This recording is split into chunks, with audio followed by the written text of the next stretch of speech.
কৃষ্ণনগরে রামনবমীর শোভাযাত্রায় বিজেপির অস্ত্র মিছিল থেকে অস্ত্র বাজেয়াপ্ত করল পুলিশ।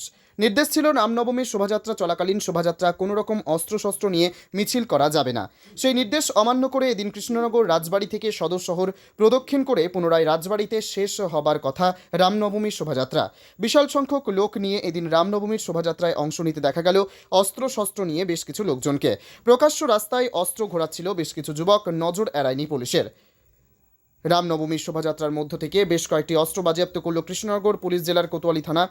যদিও এদিন কৃষ্ণনগর রাজবাড়ি থেকে শুরু হওয়ার শোভাযাত্রায় বিশাল সংখ্যক মানুষের ভিড় লক্ষ্য করা গেছে। এদিন কৃষ্ণনগরে পুলিশের তৎপরতা ছিল চোখে পড়ার মতো। আজকে রামনবমী সারা ভারতবর্ষে এবং তথা বাংলাতে আজকে হিন্দুত্বের যে জোয়ার, রামনবমীকে সামনে রেখে গত বছর অযোধ্যা রাম মন্দির প্রতিষ্ঠিত হয়েছে। আর সেই জন্য সারা ভারতবর্ষে যে হিন্দুত্বের বাতাবরণ তৈরি হয়েছে, আজকে মানুষে হিন্দুত্বের একদম ফল নেমেছে।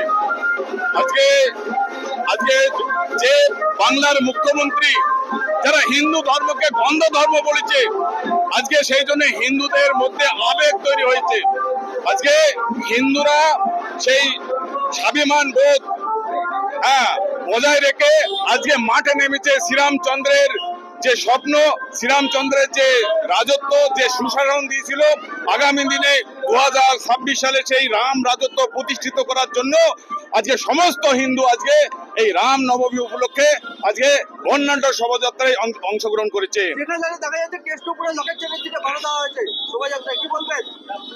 এই পশ্চিমবঙ্গ জেহাদিদের আজকে পীঠস্থান। যে মুখ্যমন্ত্রী আজকে হিন্দু ধর্মকে গন্ধ ধর্ম বলতে, বাজে ধর্ম বলতে বলেছে, আজকে যে রাম নাম যে শুনতে আজকে ভূতের মতন ভয় পায়, আজকে সেই রাজ্যে মুখ্যমন্ত্রী তার ভাইদের লুঙ্গি বালা ভাইদের দিয়ে আজকে লকেট চ্যাটার্জিকে বাধা সৃষ্টি করেছে। যত বাধা দেবে তত হিন্দুদের জাগরণ সৃষ্টি হবে এবং তত আরো অধিক সংখ্যক হিন্দু আজকে রাম নবমীতে আরো সামিল হয়েছে। এবার সারা পশ্চিমবঙ্গে মমতার জন্য আজকে হিন্দুদের এত জোয়ার। আর এই 2026 সালে হিন্দুরা দেখিয়ে দেবে যে তাদের অবজ্ঞা করা এবং তাদের ধর্মকে গন্ধ ধর্ম বলা মমতা ব্যানার্জিকে 2026 সালে বুঝিয়ে দেবো। আর তার শুভ সূচনা হচ্ছে আজকে থেকে, এই রাম নবমী থেকে।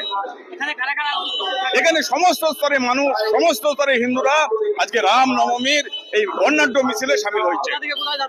আজকে রাজবাড়ি থেকে আমাদের যাত্রা শুরু হবে, থানার সামনে দিয়ে পোস্ট অফিস হয়ে আমাদের শক্তিনগর হয়ে আমাদের আবার নতুন করে এই রাজবাড়িতে এসে শেষ হবে এবং সেখানে প্রসাদ, খিচুড়ি প্রসাদ, মানে প্রসাদ গ্রহণ করে আমাদের বর্ণাঢ্য শোভাযাত্রা শেষ হবে।